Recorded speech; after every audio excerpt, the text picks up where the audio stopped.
I apologize for my daughter's absence. She's a medical student and was quite busy with her studies on the day of the pre-wedding meeting between our families. This left an empty seat at the table reserved for the groom's family. Noticing my concerned gaze, my in-laws apologized together, visibly embarrassed. Though I had urged her to attend, she didn't make it. My husband Daniel grumbled about his sister and respectfully lowered his head to my family. We reassured them it was all right, and they seemed visibly relieved. My mother-in-law expressed a desire for us to get along with their daughter, and I agreed wholeheartedly. At the time, I didn't overthink the situation as my in-laws and husband had left me with a good impression. I naturally expected my sister-in-law to be the same. My name is Sarah, and I am 33 years old. I recently married my husband 2 months ago, and we plan to hold our wedding ceremony next year. Around the time of the family meeting, my mother fell ill and was hospitalized. So we decided to postpone the ceremony until she fully recovered.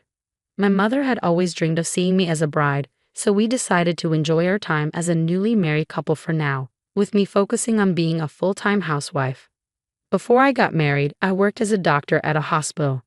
However, the demands of the job took a toll on my mental and physical health, affecting my work and daily life.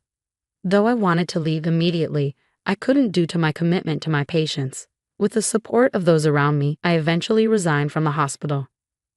Perhaps a large hospital wasn't the right fit for me. While I was wrestling with feelings of inadequacy and self-blame, I met my husband. After dating for some time, we got married. My husband, who grew up in a modest family, was surprised to learn about my previous career as a doctor, but he saw me for who I was rather than focusing on my past profession.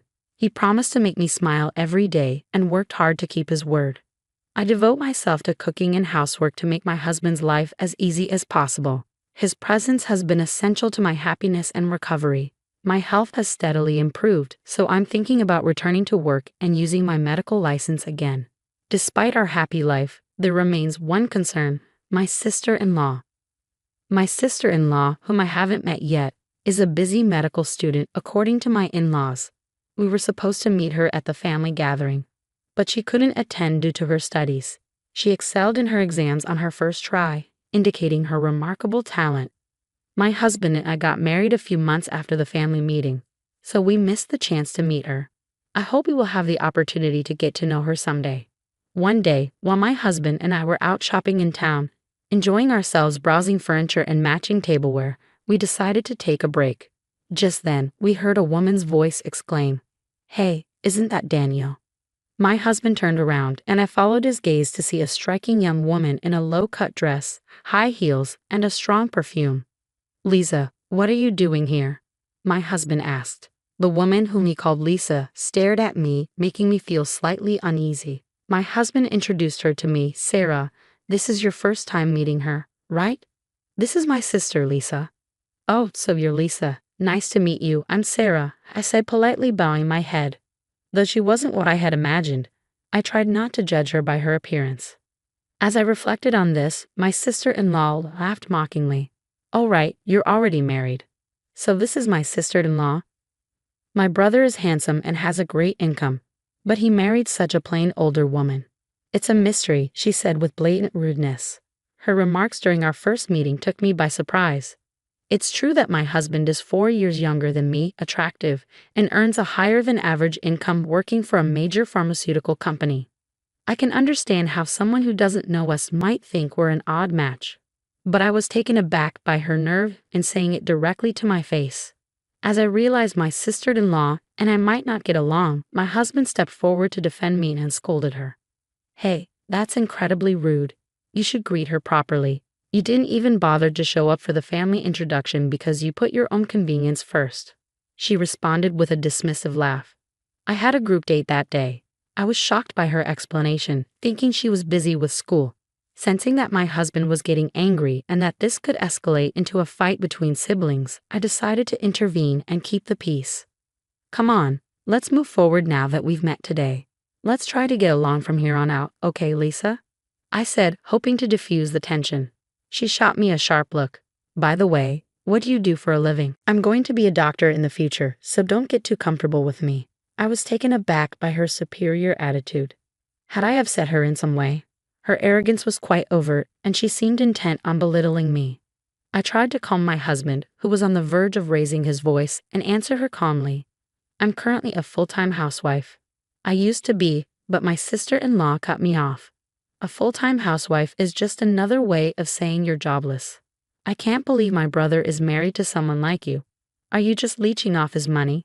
Her disrespect for full-time housewives was infuriating. My cheek twitched at her condescending remarks. Trying to manage the situation with restraint seemed to have backfired. Lisa, stop. Sarah isn't who you think she is, Daniel protested. It's okay, Daniel, I said, soothing my husband. I knew I had to handle this carefully to avoid a confrontation. I quickly grasped the type of person my sister-in-law was. Although she clearly possessed intelligence as evidenced by her academic success, her demeanor left much to be desired. Becoming a doctor is a noble pursuit. It's a challenging path, so please keep working hard, I said with a warm smile. Excuse me, she retorted. A jobless person has nothing to teach me. Also, since I'm still a student, I'm not expected to give my brother a wedding gift. Throughout our conversation, her condescending attitude persisted, and it seemed my husband had grown weary of arguing. He waved her away dismissively. Just leave, he said, as though shooing her away. She protested. I tried to talk to you, and you're so ungrateful. Fine, whatever, I'm busy too. See you. After she left, my husband turned to me and apologized, bowing his head deeply. I'm so sorry about my sister. She was incredibly rude. She used to be more considerate, I swear. I reassured him, it's fine. My opinion of my sister-in-law had plummeted, but I knew avoiding conflict between siblings was better than creating a rift. We'll just keep our distance from now on. Thank you for standing up for me. Let's have some tea and change the mood, I suggested, eager to leave the unpleasant encounter behind. How about some delicious coffee? When I smiled, my husband nodded with relief. A few days later, I visited a nearby large hospital, carrying flowers and a change of clothes in a tote bag. I knocked gently on the door of a private room. Mom, it's Sarah. How are you feeling? I asked as I opened the door. My mother greeted me with a happy smile from her hospital bed. I made regular visits to see her, assisting with her daily care and helping her change clothes. Today, she appeared to be doing quite well. My brother, Kevin, had just taken off the stethoscope and spoke on behalf of our mother. He works as a doctor at the hospital and is keeping a close watch on our mother's condition. Seeing his familiar face, I naturally softened and smiled. Hey, Kevin, it's been a while, I said. Yeah, he replied with a smile as he continued to jot down our mother's progress. I set the tote bag down and took a seat in the round chair next to my mother's bed. Dad was here not too long ago, but he had to leave for a conference, Kevin mentioned. It's too bad we couldn't all catch up while he was here. My mother chuckled at the thought. By the way, this hospital is run by your father. It's a bit surreal to think that I used to work here as a doctor, just like my father and brother. This hospital feels like both my childhood home and former workplace. After some enjoyable parent-child conversation, my mother began to doze off, murmuring, I think the medicine I just took is starting to work. I'm getting sleepy. I tucked her in with a blanket, and Kevin and I shared a knowing laugh, thinking she might have felt relieved. Leaving my mother's room, my brother and I found seats on a sofa in the lobby. Are you and Daniel getting along well? He asked me. I nodded, smiling. Yes, we're enjoying our time together. He chuckled and affectionately patted my head. He's always been a worrier when it comes to you, even after you got married. We were all concerned when you left the hospital. Meeting Daniel was the best stroke of luck, I admitted. His presence played a significant role in my recovery. As we continued to chat, a nurse approached my brother, and he excused himself. I'll be right back. Just wait for me, he said before disappearing to attend to a patient. Watching him go, I acknowledged that he must be quite busy being next in line to our father, the hospital director. Just having had the time to chat with him felt like a small miracle. Melancholy washed over me as I sat in a hospital, feeling the absence of my usual role alongside my father and brother. Suddenly, a familiar loud voice pierced the quiet. What's jobless Sarah doing here? My sister-in-law's smirk greeted me as I sat on the sofa. The emphasis she placed on jobless stung, but I maintained my composure with a smile. Hi, Lisa. I'm here to visit my mother. Since this is a hospital, could you please lower your voice? I requested politely, hoping to avoid further confrontation. As annoyance began to bubble within me, I found myself faced with an unpleasant encounter, inwardly groaning at the situation. Ignoring my subtle warnings, she continued speaking loudly. "Wait, your mother is in the hospital. I'm here today for my internship," she exclaimed, seemingly surprised. I had suspected as much from her appearance. It wasn't uncommon for her, being a medical student at a nearby university. However, I hadn't anticipated seeing her, and her attire seemed out of place for the setting. Glancing at her flashy makeup and loosely tied hair, I couldn't help but be taken aback. While I understood the time constraints of her studies, I wondered if she grasped the importance of professionalism, something I had prioritized during my time working as a doctor. I wore makeup too, but I prioritized cleanliness and kept it subtle to avoid making patients uncomfortable. I wondered if anyone had spoken to her about it. Looking around, I noticed a few medical students and doctors from the hospital standing behind my sister-in-law, their faces pale with confusion. Many of the doctors at the hospital were my former colleagues, and the medical students seemed to have just learned that I was the daughter of the hospital director. To them, she likely appeared as an audacious medical student being rude to the director's daughter. Concerned that my sister-in-law's loud voice would disturb the hospital's calm, I tried to suggest moving elsewhere. Lisa, could you please lower your voice? It's bothering people," I said. Lisa interrupted me with an exaggerated sigh, almost as if she was trying to provoke me. "A good-for-nothing daughter snagged a high-income guy like my brother? I bet your mother is relieved. You're probably making him pay for your mother's hospital bills, huh? Just like a trashy mother-daughter duo would," she sneered, making sure everyone around us knew just how she viewed me. Both the doctors and medical students frowned at her disrespect, as did the passing patients. Being publicly humiliated and having my mother insulted pushed me to the edge of my patience. "Hey, you need to stop this," one of the doctors intervened, unable to stand by any longer. But Lisa just laughed carelessly, ignoring him. "She deserves to be told off like this," she said. The doctor who intervened looked at her with a frown and said dismissively, "Your behavior will end your career." Lisa seemed oblivious to the weight of his words. Just then, my brother returned from finishing his errands. He saw the tension between me and my sister-in-law, as well as the uneasy atmosphere around us. He tilted his head, puzzled. "Oh, Kevin," I greeted him. My sister-in-law's attitude shifted dramatically when my brother appeared, and I was taken aback. I never imagined the phrase "playing the hypocrite" would fit so perfectly. She altered her tone of voice and approached my brother, and I couldn't help but notice that even her appearance seemed to have changed. Kevin is young, talented, and undeniably handsome, even from his sister's biased perspective. As the successor to our father, he is incredibly popular, and I instantly sensed that she was aiming her attention at him. "Sarah, did something happen?" she asked, glaring at me as she referred to my brother by his first name. I was dumbfounded as Kevin slowly distanced himself from her and responded, "Well, yeah."